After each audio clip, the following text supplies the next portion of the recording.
What's up, guys? It is Monday, January 20th. It's MLK holiday, so we're on an extended daddy duties. We're not sure if we could go to the poker room tonight. We get in session, but we'll try.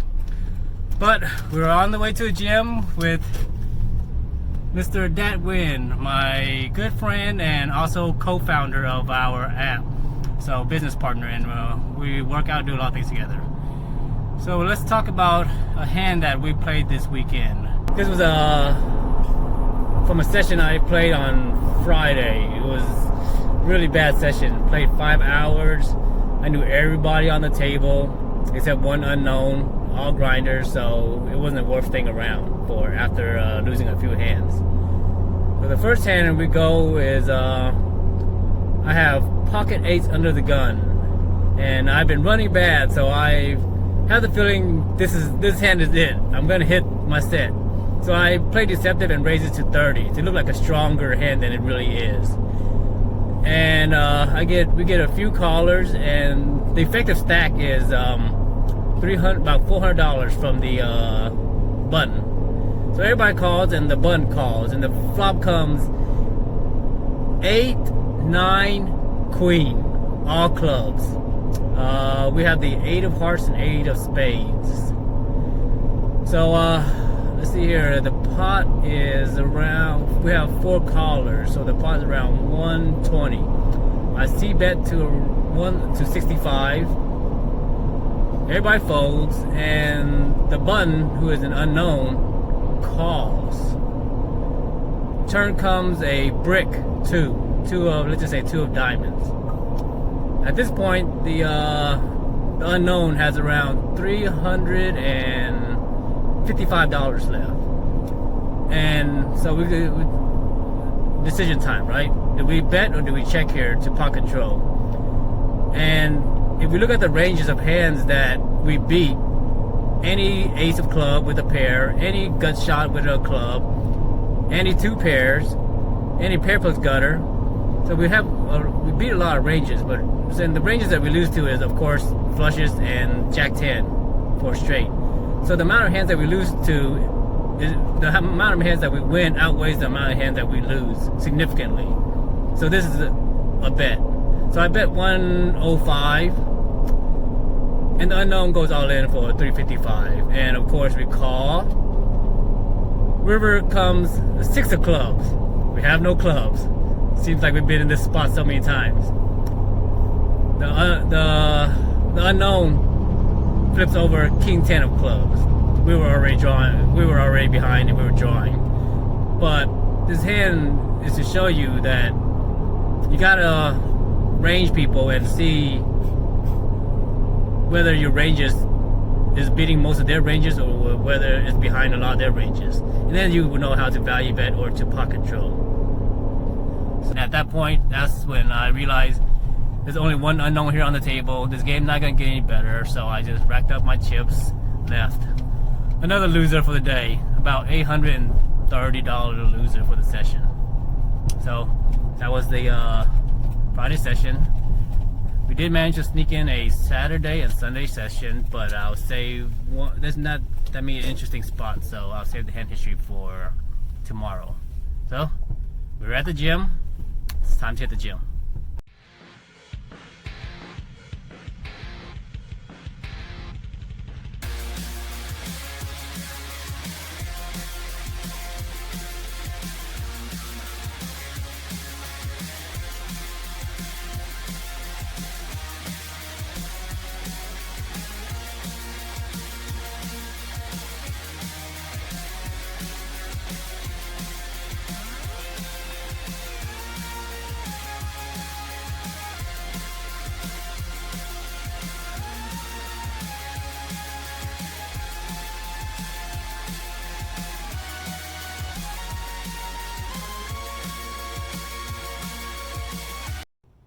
Hey guys, we are back, and we are at a friend's house so my daughter could hang out with her friends. So we take an opportunity to go outside, get a little vitamin D and some sunshine.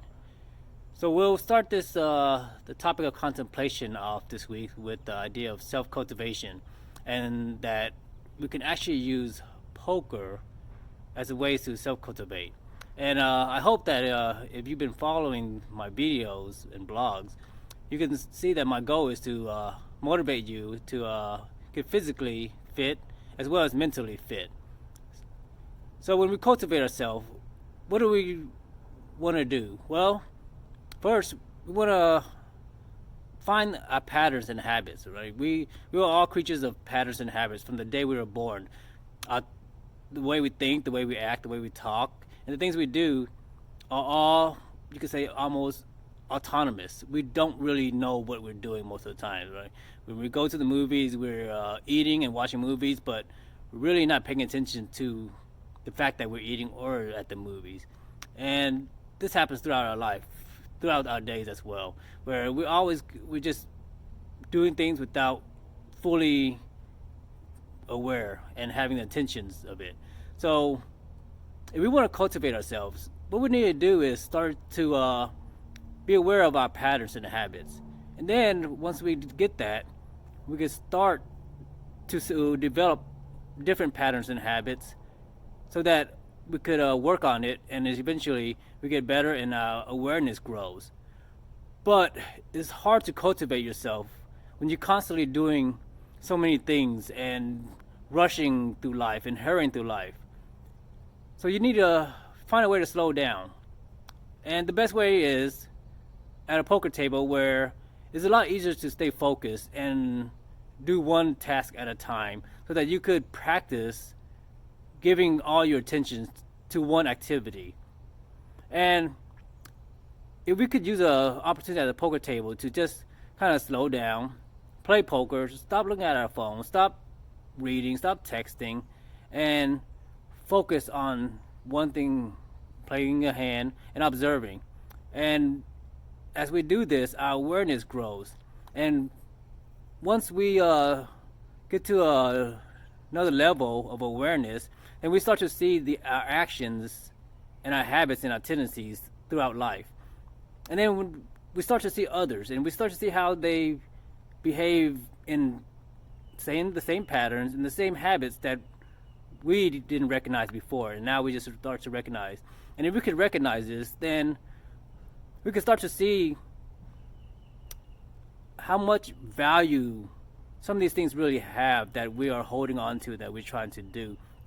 And we're really gonna start to see that a lot of these things have no value at all in our lives, and we just do it out of patterns and habits and tendencies and compulsions, and not because we do it out of intentions and with full attention. So when we see these things that have no value, then we can start to develop ways to just release it, drop it off, renounce it, like just let it go because it doesn't interest us anymore. But in order to see these things, we have to raise our levels of awareness. And our levels of awareness cannot be raised when we live a life of reaction and compulsion and giving into our desires and senses.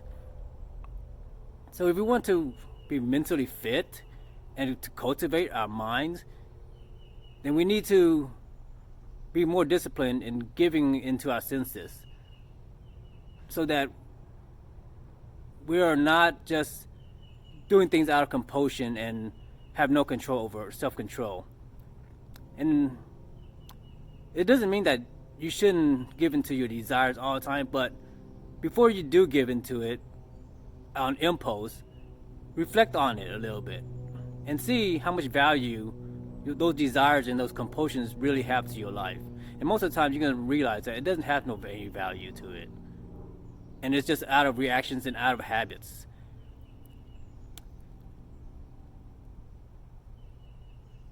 So if we could start working on our discipline in giving into our senses and our compulsions, and that's a really good start, because from there we start to be able to be more in tune and do things that are good for us.